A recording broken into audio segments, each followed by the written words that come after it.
नमस्कार, आप देख रहे हैं कंज्यूमर अड्डा और आपके साथ मैं हूं विपिन भट्ट। बहुत बहुत स्वागत है आपका आज के शो में। और आज बात होगी सुपर बग पर वार और एंटीबायोटिक भी बेकार। जो एक बड़ी रिपोर्ट आई है लैंसेट की तरफ से। लैंसेट एक मेडिकल जर्नल जिसे आप जानते हैं, दुनिया का सबसे मशहूर मेडिकल जर्नल। और एक बड़ी चेतावनी, और ख़ास तौर पे हम भारतीयों के लिए जो मनगढ़ंत दवाइयाँ खाते हैं, ओवर द काउंटर खरीद के खाते हैं। इनफैक्ट हमारे यहाँ डॉक्टर्स भी काफ़ी सारी दवाइयाँ लिख देते हैं। और एंटीबायोटिक तो हम ऐसे खाते हैं जैसे कोई नाश्ता कर रहा हो। लेकिन अब उसी का एक बहुत बहुत बहुत बड़ा दुष्परिणाम सामने आ रहा है। हुआ क्या आपको बताता हूं। तो एंटीबायोटिक के बढ़ते इस्तेमाल से इस खतरे की घंटी बजाई है द लैंसेट ने। क्या कहा है उन्होंने? एंटी माइक्रोबियल रेजिस्टेंस की चेतावनी है। पहले भी आई है, लेकिन इस बार क्यों आई है, इसमें क्या नया है? 83% भारतीय मरीजों में MDRO पाया गया है। 83 एक तो अपने आप में बहुत बड़ा नंबर है जो ऑलमोस्ट पूरी पॉपुलेशन को कवर कर लेता है। और MDRO यानी कि मल्टी ड्रग रेजिस्टेंट ऑर्गेनिज्म, इसको ध्यान से पढ़िएगा। Multi drug resistant organism MDRO मरीजों में होता है सुपर बग। रोकिएगा इसे यहीं। क्यों सुपर बग कह रहे हैं?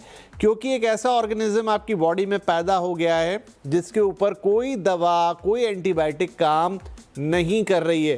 क्यों? क्योंकि आपने इस हद तक एंटीबायोटिक्स खा ली हैं कि अब इस सुपर बग, जिसे उन्होंने कहा है, इसको रोकने के लिए कोई दवाई नहीं बची है। और सुपर बग के चलते एंटीबायोटिक्स अब बेअसर हो गई हैं। यानी हमने अपने अंदर ही दवाई खा खा के एक ऐसा शैतान पैदा कर लिया है जिसके ऊपर अब कोई दवा असर नहीं कर रही है, कोई एंटीबायोटिक असर नहीं कर रही है। भविष्य में बीमारी का इलाज मुश्किल होगा। इवन आपको सर्दी खांसी भी हो जाएगी तो भी आप तकलीफ में आएंगे। तो अब ये सुपर बग की चेतावनी कितनी बड़ी है। और 4 देशों में 1200 से ज़्यादा मरीजों पे स्टडी हुई है, लेकिन और भी देशों में पाया। लेकिन जो 83% का नंबर है, यानी हमारी ऑलमोस्ट पूरी पॉपुलेशन, जो एक्टिव पॉपुलेशन है, उसका नंबर, अगर उसमें ये रेजिस्टेंस आ गया है कि एक सुपर बग बन गया है, तो ये बहुत खतरे की बात है। अब कितना इससे डरना ज़रूरी है? बात तो खतरे की है, लेकिन क्या इस खतरे का कोई इलाज है? दवाइयों से ही अगर खतरा हो गया तो फिर क्या खा के ठीक होंगे? ये सारे सवाल मन में आएंगे और उसी का जवाब जानने की आज हम कोशिश करेंगे। हमारे साथ जुड़ रहे हैं कुछ खास मेहमान। स्वागत करते हैं हम सर HN रिलायंस हॉस्पिटल में इन्फेक्शियस डिसीजेस के डायरेक्टर डॉक्टर वसंत नागवेकर का, और साथ ही जुड़ रहे हैं एंडोक्रिनोलॉजिस्ट और diabetologist doctor Shashank R Joshi. आप सभी का बहुत बहुत स्वागत है। तो डॉक्टर वसंत, आपसे हम शुरुआत करते हैं। कैसे समझें इतनी एंटीबायोटिक खा ली के अंदर सुपर बग बन गया शरीर में, या सुपर बग आया है कहीं से जिस पर एंटीबायोटिक काम नहीं करेगी? कैसे समझे इस फिनोमेना को? नहीं, ये जो 83% जो बताया है वो एक्चुअली कम्युनिटी एक्वायर्ड, म्हणजे कम्युनिटी जो नॉर्मल कम्युनिटी में जो लोग रहते हैं उनमें 83% नहीं है।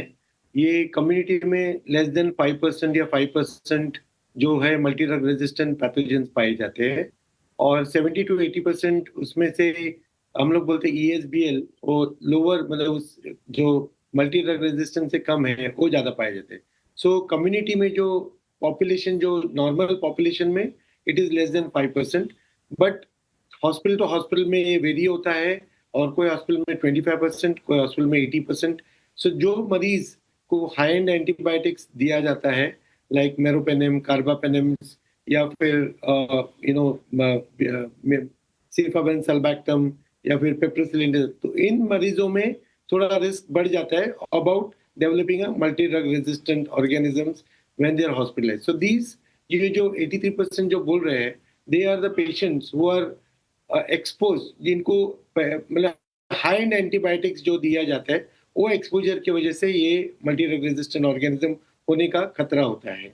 सो नॉर्मल जो अपन सर्दी खांसी के लिए दवा लेते हैं उससे ऑफ कोर्स रेजिस्टेंस बढ़ता है, पर ये जो MDRO का जो डेटा है that is more for hospital acquired में जो पेशेंट बार बार एडमिट होता है, like chronic liver disease, chronic kidney disease, या बार बार उन पे जो स्क्लेरोजिंग क्रॉनिक पैनक्रेटाइटिस है, या स्ट्रक्चर्स है, बिलियरी स्ट्रक्चर्स है, जिसमें बार बार अपने को प्रोसीजर्स करना पड़ता है, हॉस्पिटल में बार बार जाना पड़ता है, ये मरीजों में ये रिस्क ज्यादा हो जाता है।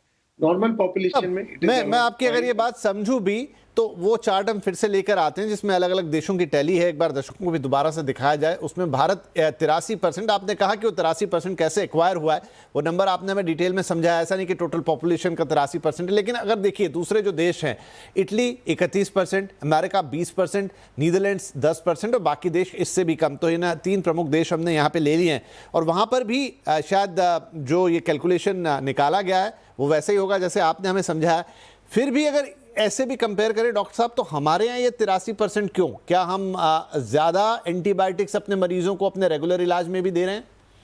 I think the exposure of antibiotics अपने इधर में भी थोड़ा ज्यादा होता रहेगा, कार्बापेनेम, स्पेशली कार्बापेनेम एक्सपोजर, क्योंकि जैसा वेस्टर्न वर्ल्ड में उधर उनके इधर ग्राम पॉजिटिव रेजिस्टेंस ज्यादा है, वैसे इंडिया में ज्यादा ग्राम नेगेटिव रेजिस्टेंस है।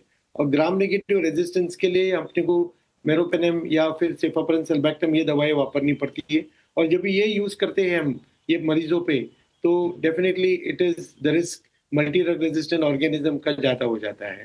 डेफिनेटली अपने इधर सब देश का प्रॉब्लम है, अपना इंडिया में या एशिया में it is more of gram negative जो एमडीआरओ पाए जाते हैं वो ज्यादा प्रॉब्लमेटिक है compare to the western world. And I think one of the reasons could be meaning using antibiotics for a longer time और multiple antibiotics being used, it's possible. तो doctor साहब, एक मैं बहुत जनरल सेंस में भी ये बात करूं, क्योंकि इंडिया में प्रैक्टिस देखी है, एक तो हमारे यहाँ ओवर द काउंटर्स भी दवाइयाँ बहुत आसानी से मिल जाती हैं। आजकल के ज़माने की तो मैं आपको क्या कहूँ कि चलिए, एक ये भी आता था कि हमारे यहाँ डॉक्टर्स भी एंटीबायोटिक्स बहुत जल्दी लिख देते हैं, लेकिन अब तो लोग डॉक्टर तक भी नहीं पहुँच रहे, वो एआई से या गूगल करके ही चीज़ें निकाल लेते हैं और उनको लगता है कि ठीक है, ओवर द काउंटर जाके मांग ली, दुकानदार तुरंत दे भी देता है। हमारे यहाँ एंटीबायोटिक बहुत जनरलाइज कर दी गई है, माना गया कि बस कुछ भी हो जाए तो तुरंत एंटीबायोटिक का सेवन कर लो।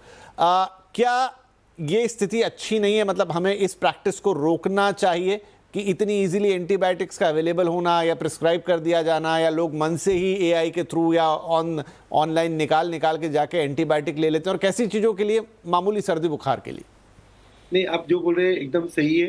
100% इस पे रोक लगाना जरूरी है किस हिसाब से, नहीं तो ये मल्टी ड्रग रेजिस्टेंट ऑर्गेनिजम्स, और हमारे पास ये multi drug resistant organism E coli, Klebsiella, Acinetobacter Pseudomonas, इनके लिए दवाइयाँ भी बहुत कम बची है जो हम यूज कर सकते हैं, बिकॉज बहुत हम लोग भी हार्डली 1 या 2 दवाई ही जो बची है जो इनमें यूज हो सकती है।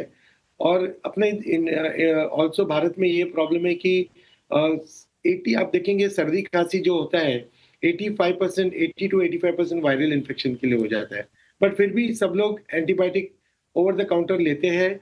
और जैसे आपने बताया कि एआई की वजह से या गूगल में जाके कौन सा एंटीबायोटिक लेना, एजिथ्रोमाइसिन सबसे कॉमनली यूज हो जाता है, और ये यूज के वजह से भी रेजिस्टेंस फैल रहा है। वेराज 85% लोगों का एक्चुअली एंटीबायोटिक का जरूरत नहीं रहता है जो सर्दी खांसी के है। तो ये ओवर द काउंटर जो मेडिसिन मिल रहा है उस पर भी थोड़ा सा I think like how we are doing in Kerala में, I think over the counter medicine is stopped, banned over there. So similar, I think थोड़ा सा restrictions strongly लेके आना जरूरी है।